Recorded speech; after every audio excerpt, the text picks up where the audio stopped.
La historia del México moderno también se ha escrito sobre ruedas.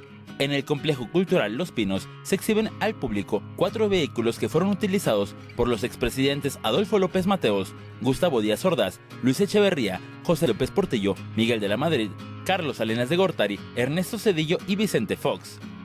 Este vehículo es sobre todo recordado porque en él se recibe al presidente Kennedy en su visita en 1962. Hay las fotos donde vemos recorriendo haciendo ese recorrido con Feiti, iba con el presidente López Mateos. Entonces es parte de por lo que se recuerda este vehículo. El Lincoln 78, ese fue un regalo también del presidente James Carter de Estados Unidos a López Portillo, al presidente López Portillo.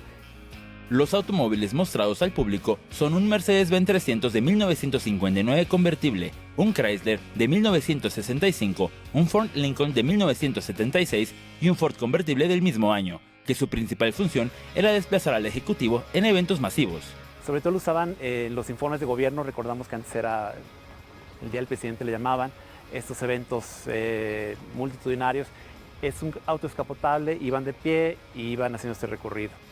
Esta exposición muestra parte de la vida que llevaban los expresidentes en sexenios anteriores. Son unos carros muy clásicos.